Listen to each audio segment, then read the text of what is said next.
இதுக்குள்ள தான் நான் ஓடணும்.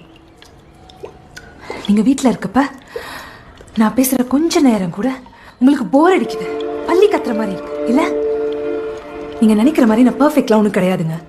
ஜும்மா கிளாஸ் எடுக்கிறார்ல ராஜேஷ், அன்னைக்கு என் புது ஹேர் கட் கவனிச்சு நல்லா இருக்குன்னு சொன்னார். வெக்கம் வந்துச்சு, சிரிச்சுக்கிட்டே ஏன் வளைஞ்சுக்கிட்டே தேங்க்ஸ்னு சொன்னேன். வேன் டிரைவர் கூட நோட்டீஸ் பண்ணி சொன்னாரு. ஆனா உங்க கண்ணுக்கு மட்டும் ஒண்ணும் தெரியாதுல. கோகுல் அப்பா இருக்காரே, அவரை பார்க்கும்போது இப்படியே புருஷன் நமக்கு வாய்க்கலன்னு கண்டிப்பா எங்க இருக்கேன். நீங்க உங்க ப்ரௌசிங் ஹிஸ்டரி கிளியர் பண்றீங்களா? அந்த மாதிரி இப்படி மனசுல கிடக்கிற குப்பையெல்லாம் அப்பப்போ கூட்டி பறிக்கிட்டு தான் வாழ்ந்துட்டு இருக்கோம்.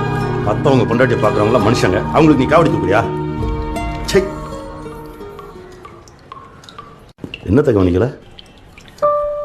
இந்த நாள் முடியவா? சரி கவனிச்சிட்டேன், போதுமா? அதுக்கு என்னப்போ?